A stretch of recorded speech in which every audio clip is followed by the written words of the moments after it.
7th over first ball. ஒய்டா இல்லை, batsman திரும்பிட்டாப்புல, அதனால இந்த பால் ஒய்டு கிடையாது. செகண்ட் பால் ஆஃப் சைடில் போட்டு வந்து அடிச்சிருக்கிறாரு. கேட்சா? கேட்சுங்க. Catch super.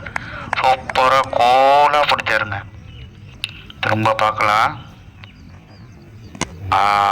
Super super super கோல் கேட்சுங்க. கோலாக பிடிச்சிட்டாருங்க.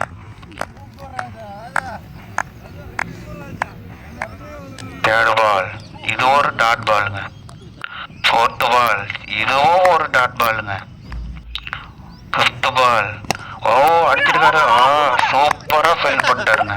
Super super. லாஸ்ட் பால் ஒய்டுங்க. ஒய்டு. லாஸ்ட் பால் ரிவால். இந்த பால் கேட்ச் அப்ளை பண்ணியிருக்காரு கீப்பரு. அவுட்டு கன்ஃபார்மாக சொல்கிறாரு. ரிப்ளைல பார்க்கலாம். ஆமாங்க நீட்டாக சவுண்டு கேட்குதுங்க. அவுட்டு தான்.